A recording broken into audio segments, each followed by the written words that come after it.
Bonjour à toutes et à tous. Chaque année, plusieurs dizaines de troupes de théâtre amateurs se forment et se reforment dans le département pour proposer des pièces au grand public. Elles proposent des textes qui proviennent de différentes sources. Et il y a notamment un auteur en Vendée qui est très prolixe, il s'appelle Jean-Claude Martineau. Et alors moi qui m'occupe des agendas culturels, au bout d'un moment j'ai eu envie de savoir qui se cachait derrière ces pièces légères et humoristiques qui sont en reprise. Nous voici donc à Boufféré, on va aller à la rencontre de Jean-Claude Martineau, l'homme aux 23 pièces de théâtre. Vous allez voir que c'est un joyeux retraité.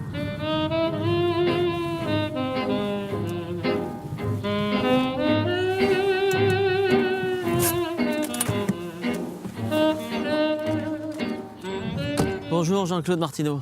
Bonjour. Vous n'avez pas fait les 100 pas? Non, il n'y a pas de problème. Au théâtre, on fait facilement les 100 pas comme ça. De droite à gauche Voilà. et d'avant en arrière. Alors, vous êtes l'auteur aux 23 pièces de théâtre. Oui. Et en préparant cette émission, Jean-Claude Martineau m'a dit qu'il avait des pièces reprises au Canada, en Belgique, Oui. etc. Oui, c'est vrai. Et ça vous épate, hein? Ça m'épate, oui. Chaque jour, je me dis, j'ai une chance inouïe, quoi. Et j'arrive pas encore à expliquer le succès de cette... voilà. On peut dire que vous êtes un homme de lettres? Ou ça va vous embêter ou vous gêner? Que je me rappelle quand j'étais môme, j'étais plus littéraire que matheux, ça c'est clair. J'avais Ouais. horreur des chiffres, mais j'adorais les lettres, oui, ça Ouais. c'est sûr. Bon, de là à dire que je suis un littéraire, je suis pas, donc je suis Parce pas que c'est certain. pas du tout votre vie. Enfin, votre vie professionnelle, vous avez monté une boîte, Ben non, vous pas du avez tout. été préparateur en pharmacie, enfin, ça Ouais. n'avait rien à voir. Mais je pense que si j'avais été à même, alors maintenant avec le recul, c'est toujours facile de dire ça, Ouais. je pense que j'aurais aimé poursuivre des études et faire un métier un peu dans l'écriture, ça c'est sûr. Ah oui. Je pense pas avoir fait ce que j'ai voulu dans ma vie en fait. C'était l'époque bénie où on pouvait trouver du boulot à tout va, mais en fait, on ne faisait pas non plus ce qu'on voulait. Hein. Ouais. Je n'ai pas de grandes études, mes parents je suis le plus jeune d'une grande famille, donc il a fallu rentrer au boulot très très rapidement, à 14 ans, hop, au turbin, petit bonhomme, faut que tu bosses. Hein. Donc à partir de là, voilà, j'ai eu la chance de ne pas aller travailler en usine, mes parents m'ont trouvé un job en pharmacie, mais c'était peut-être pas forcément, aujourd'hui c'est peut-être pas le métier que j'accepterais, quoi. Mais vous n'avez pas l'air malheureux pour autant. Ah non, Vous n'avez pas été malheureux dans la vie. Ah, pas du tout. Vous avez non. l'œil rigolard, si je peux me Ouais, j'aime permettre. bien, j'essaie de prendre la vie du bon côté, c'est absolument. Et puis je sais pas, je veux dire que tout c'est... Enfin, j'aime pas avoir les remords, ça sert à rien. Les regrets, les remords, on s'embarrasse la vie avec ça, c'est pas la peine. On a vécu quelque chose, bon ben voilà, c'est fait, c'est fait. Très bien. Allez, en voiture? Ouais, On va se promener. Ok. C'est parti.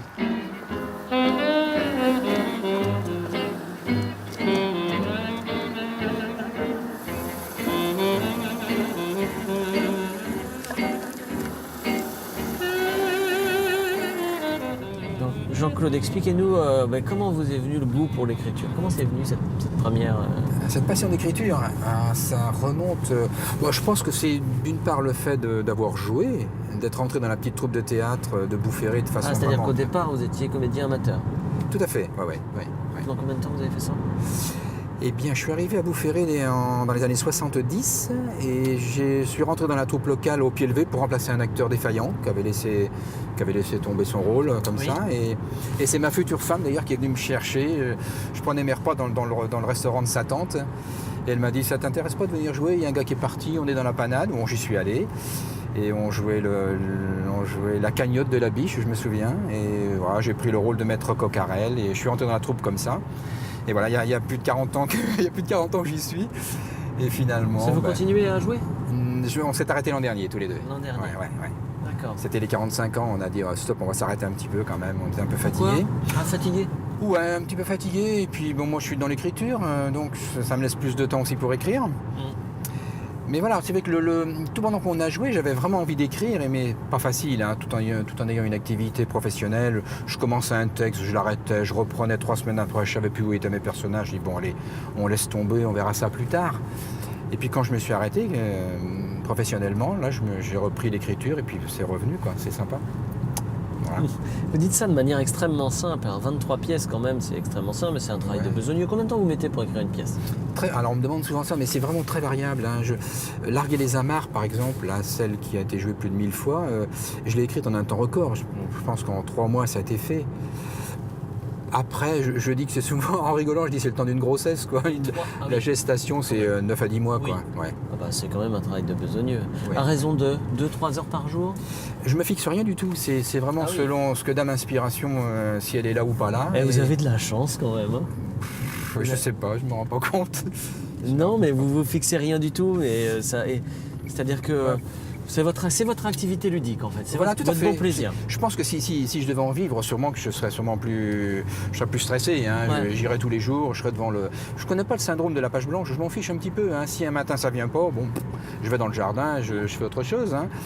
Et puis par contre, quand l'inspiration est là et que ça vient bien, je dis à mon épouse, tu me laisses un petit peu tranquille là, faut que j'y aille. Et elle vient comment l'inspiration? Ça tient à pas grand chose, je sais pas, un petit truc que j'ai vu, que j'ai entendu, un petit truc dans le journal. C'est souvent des faits divers hein, qui m'inspirent. Hein. Je pense que l'affaire Madoff, notamment il y a quelques années, là, avec les subprimes, là, ça m'inspirait un pépin dans les noisettes. Bon, c'était grave l'affaire Madoff, hein, puis il y a plein de gens votés. Un pépin dans les noisettes, oui, je fais une petite. Ouais, bon. C'est bizarre. C'est bizarre, oui, c'est bizarre. C'est quoi l'histoire? Oh, c'est un banquier véreux qui a dilapidé l'argent de ses clients, qui est en fuite, poursuivi par la police, et il vient se réfugier chez son beau-frère, que le pauvre n'a pas un rond, et qui est fauché comme les blés, et donc il s'incruste, voilà. Et à partir de là, après, il y a tout un tas d'histoires qui se greffent là-dessus. Et bon, j'essaie de tourner ce qui pourrait être dramatique en quelque chose de très marrant, quoi. Vous êtes de tempérament joyeux? Vous êtes d'une bonne nature? Oui, on peut dire ça. Je suis assez stressé, hein. Je suis un mec angoissé, hein. Rien m'angoisse, mais... J'espère que cette émission vous a pas trop angoissé. Si, un petit peu au départ. C'est vrai? Mais bon, vous ayant vu, ça va maintenant. Ah, ça va. Bah écoutez, c'est réciproque. Bon, bah c'est gentil, merci. C'est très sympa. Ça va, on est bien. Ouais, on est bien. Roulons, on est bien. Ah oui, ça vous êtes un anxieux de nature. Ouais, je suis un peu anxieux. Je suis un peu anxieux. Et c'est vrai que le théâtre, pour moi, c'est une bonne thérapie parce que j'extériorise plein de choses. Et voilà, quoi, je me défoule un petit peu sur des gens imaginaires. Je balance un peu toutes mes angoisses. Et il faudrait qu'un psychologue étudie alors vos pièces pour y voir des trucs de chez vous, non? J'aurais peut-être besoin d'une bonne psychanalyse, oui. C'est ça, on va lire toutes vos pièces une par une pour décortiquer qui est vraiment Jean-Claude Martineau. Ouais. Non, ça pourrait aider.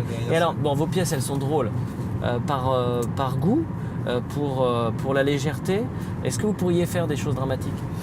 Je m'y suis jamais frotté, j'ai jamais essayé. Vous n'avez pas eu envie? Je suis pas sûr de pouvoir y arriver. Hein. De même qu'écrire un roman, je suis pas sûr d'y arriver. Je trouve que l'écriture de théâtre, pour quelqu'un qui a fait du théâtre, c'est pas si difficile que ça en fait. Quand on connaît un peu la mécanique, qu'on a joué, qu'on connaît les entrées, les sorties, nanana, plein de petites astuces, on peut y aller. Et puis en plus, l'écriture est relativement simple. Il n'y a pas besoin de grands artifices. Je pense à un truc tout simple. Les négations, on peut sauter des négations. Il n'y a pas besoin de dire je ne suis pas celui que tu penses. Je suis pas celui. Voilà. Ouais. Quand on écrit un roman, on est obligé quand même d'y mettre les formes, que ça soit. Voilà, puis là on use de points d'exclamation, de points d'interrogation, points de suspension. On fait plein de petites bidouilles qui sont faciles, quoi. Je suis pas sûr d'y arriver en faisant un roman ou quelque chose de plus sérieux. Ou d'en avoir envie. Oui, j'en ai très envie, ouais. Ah, vous en avez envie? Oui, j'en ai envie. Si, je pensais que vous n'en auriez pas envie, moi. Si, je voudrais m'essayer à écrire des nouvelles, des choses comme ça. J'ai quelques idées, mais bon, faut y aller, quoi. Comment vous... Alors, vous avez été publié du premier coup. Oui, j'ai eu cette chance, ma première pièce qui s'appelait Mauvaise pioche, qui finalement a été une bonne pioche. C'est vrai, quand je l'ai écrite, cette pièce, c'était la première année de ma retraite et mon épouse, je l'ai lue, elle m'a dit, bon voilà un éditeur, qu'est-ce que tu risques? Bon, il va te la refuser, alors t'en mourras pas, le ridicule ne tue pas, hein, c'est pas... Je l'ai envoyé, puis à ma grande surprise, il me l'a prise, donc c'est vrai que c'était encourageant. Bon alors, vous avez une pièce qui a été jouée 1100 fois, toutes vos pièces ont été jouées. Oui, c'est vrai. Toutes, c'est vrai, j'ai une chance inouïe, hein, ouais. Alors plus ou moins, hein, certaines sont jouées, la moins a peut-être été jouée 120 fois, 150 fois, mais les autres c'est toutes 700, 800 fois, 1000 fois, enfin non c'est vrai, j'ai un bol énorme, ouais.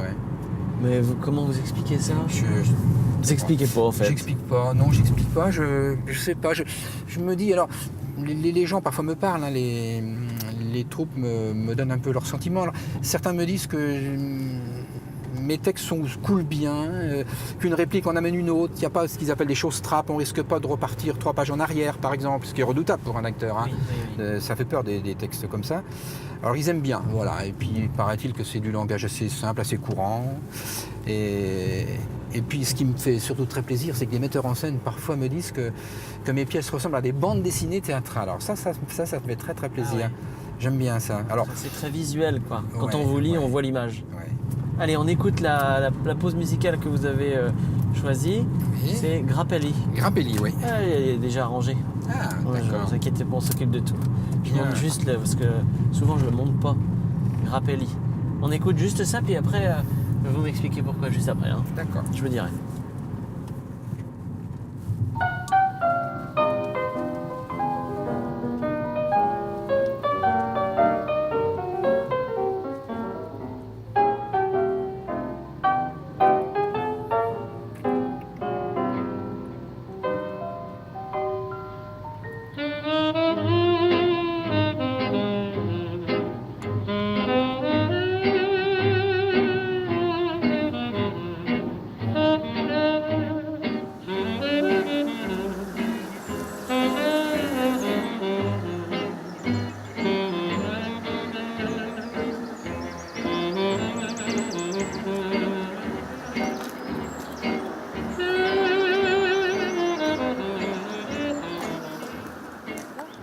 Bon alors Jean-Claude Martineau, d'abord on n'a pas expliqué pourquoi vous aimez Grappelli. Ah, Grappelli, On vient d'entendre. Grappelli. Eh ben, en fait, à part peut-être la musique asiatique sur laquelle j'accroche moins, toutes les musiques me plaisent. Alors, je peux passer indifféremment de Mozart à Georges Brassens, revenir aux cantates de Bach pour écouter Stromae, ça ne me dérange pas. Mais j'aime le jazz et c'est fonction, je dirais, de mon humeur. Depuis 2-3 jours, je suis jazz. Alors, D'accord. j'ai choisi Grappelli parce que C'est bien. c'était Stardust, Poussière d'étoiles de Ouais. Carmichael par Grappelli. Alors, c'est... Et vous me disiez que pourtant vous travaillez en silence, mais quelle est la place de la musique dans votre vie? Ah, j'ai toujours un fond musical quand je travaille à mon ordinateur. Par contre, même. quand j'écris, je peux pas, hein, c'est impossible. Il me faut le silence absolu. Mais quand après je remets mes notes sur ordi, alors là, j'ai un petit fond musical. Et j'ai une question toute bête. Est-ce que ça vous arrive de vous marrer tout seul en écrivant des trucs?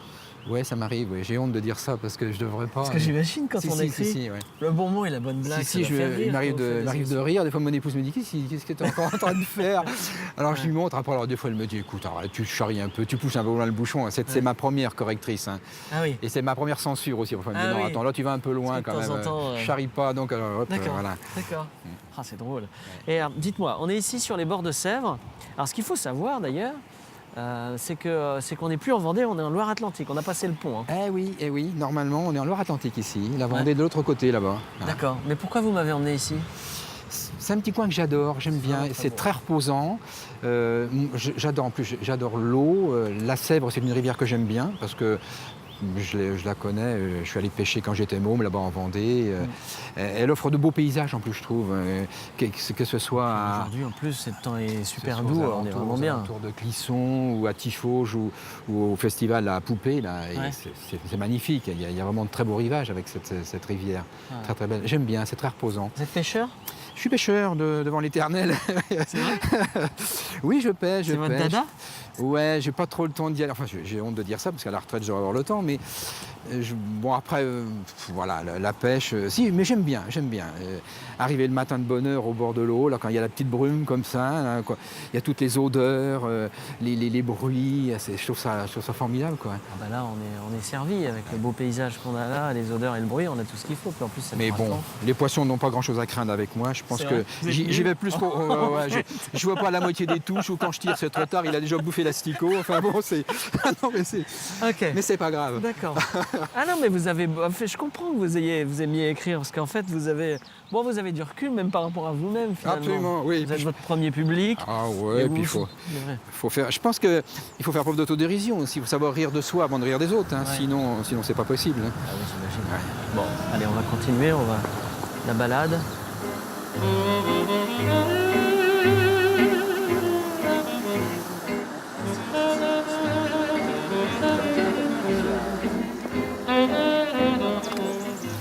Oh là, quelle découverte! magnifique, Quelle hein. découverte! Voilà, c'est- N'attendez très pas agréable. du tout à ça, dites-moi.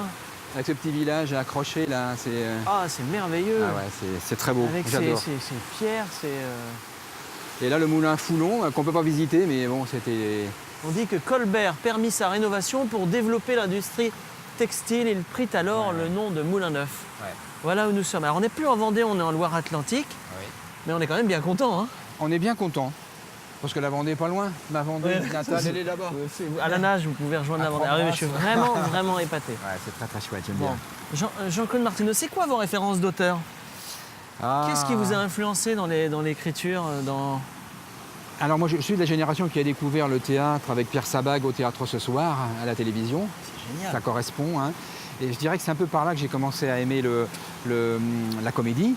Et puis après, mon maître à penser, ça a toujours été Robert Lamoureux. Hein. Tout ce qu'écrivait Robert Lamoureux, je trouvais ça extraordinaire, j'adorais ça.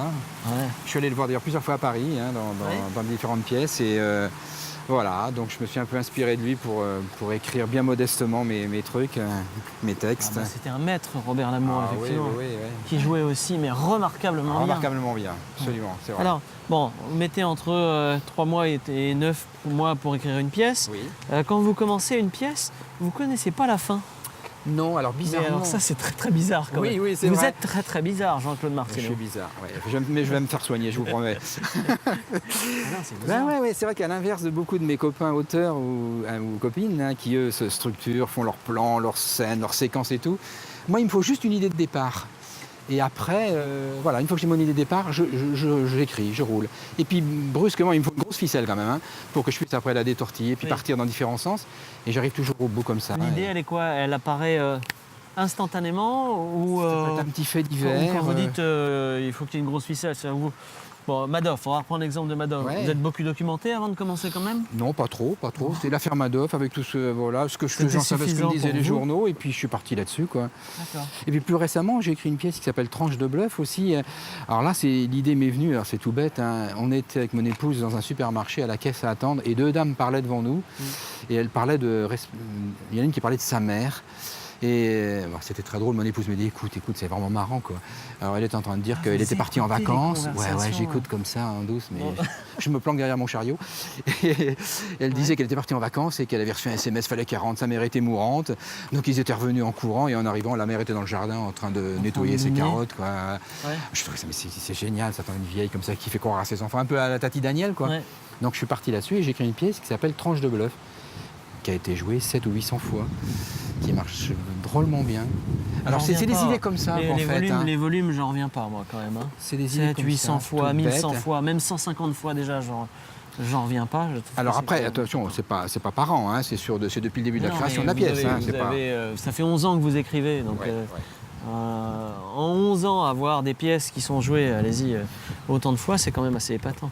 Et est-ce que vous aimeriez un jour qu'une de vos pièces soit reprise par, je sais pas, par un grand, par un comédien bien connu, professionnel? Ah oui, bien sûr. Vous m'avez dit en préparant cette émission que les professionnels boudaient le théâtre, les auteurs de théâtre amateur. Oui, tout à fait, parce que en fait, ce qu'on écrit, nous, c'est souvent pour une dizaine de personnages, alors que ce qui est joué à Paris, c'est quoi? C'est 4-5 personnages maximum, c'est guère plus. Hein. Question financière déjà, d'une part. Et puis en plus, il y a souvent 1 ou 2 rôles porteurs, le reste, c'est quand même que des faire-valoir. Voilà. Alors c'est vrai que tout ce qu'on écrit, ça ne les intéresse pas. Ouais. Ça les intéresse pas. Mais tous les petits auteurs amateurs que nous sommes, on rêve tous un jour de pouvoir être joué, c'est sûr, à Paris. Ça n'arrivera jamais, hein. Mais c'est vrai que c'est un peu le rêve secret de chacun d'entre nous. Ouais, donc vous y pensez. Vous rencontrez des gens un peu connus quand vous allez faire vos rencontres à Paris? Oui, chez notre éditeur, j'ai rencontré Olivier Lejeune, j'ai rencontré qui encore? Qui marche beaucoup dans le théâtre amateur aussi, notamment lui. Oui. Et Olivier Lejeune est un type charmant, très gentil, qui a compris qu'il pouvait être joué, lui, à la fois par des pros et à la fois par des amateurs. Donc la structure de ces pièces fait que ça convient à tout le monde, en fait. Il y a toujours un rôle important. Et les rôles secondaires ne sont pas si secondaires que ça, ce qui fait que tout le monde y trouve son compte, finalement. Donc il arrive à drainer comme ça plein de troupes théâtrales. Il est beaucoup joué. En plus, il est charmant, il se déplace beaucoup. Quand les gens l'invitent, il vient. C'est vraiment un type très, très gentil. Allez, une dernière question. Votre prochain thème, c'est quoi? Le prochain thème, je suis très embêté parce qu'en fait, le prochain thème, si, j'en ai un petit peu, mais du coup, c'est une commande et j'aime pas travailler à la commande. Oh. C'est une troupe suisse qui m'a déjà joué plusieurs fois. Et pour leurs 30 ans, l'anniversaire des 30 ans de la troupe, m'a demandé de leur écrire quelque chose. Donc, ils m'ont donné un thème, une place de village. J'ai le nombre de personnages, nombre d'hommes, nombre de femmes. Et il faut que je me débrouille avec ça. C'est très compliqué. Ça, c'est complexe. J'ai jamais fait ça. J'ai jamais travaillé à la demande. Et alors, il faut que je m'y attelle parce qu'ils veulent ça pour septembre. Donc là, j'ai pas de temps à perdre. Ça va être le challenge. Bon. Merci en tout cas Jean-Claude Martineau. Non, merci à vous de m'avoir invité. Beaucoup de simplicité dans cette émission. Merci de nous avoir emmenés aussi ici, parce que c'est une pépite que peu de Vendéens connaissent, entre Cugan et Clisson. Venez par ici, venez au Moulin Neuf. Vous verrez, c'est vraiment joli. Et puis on se retrouve la semaine prochaine, bien sûr. Merci à vous de m'avoir invité, c'est gentil.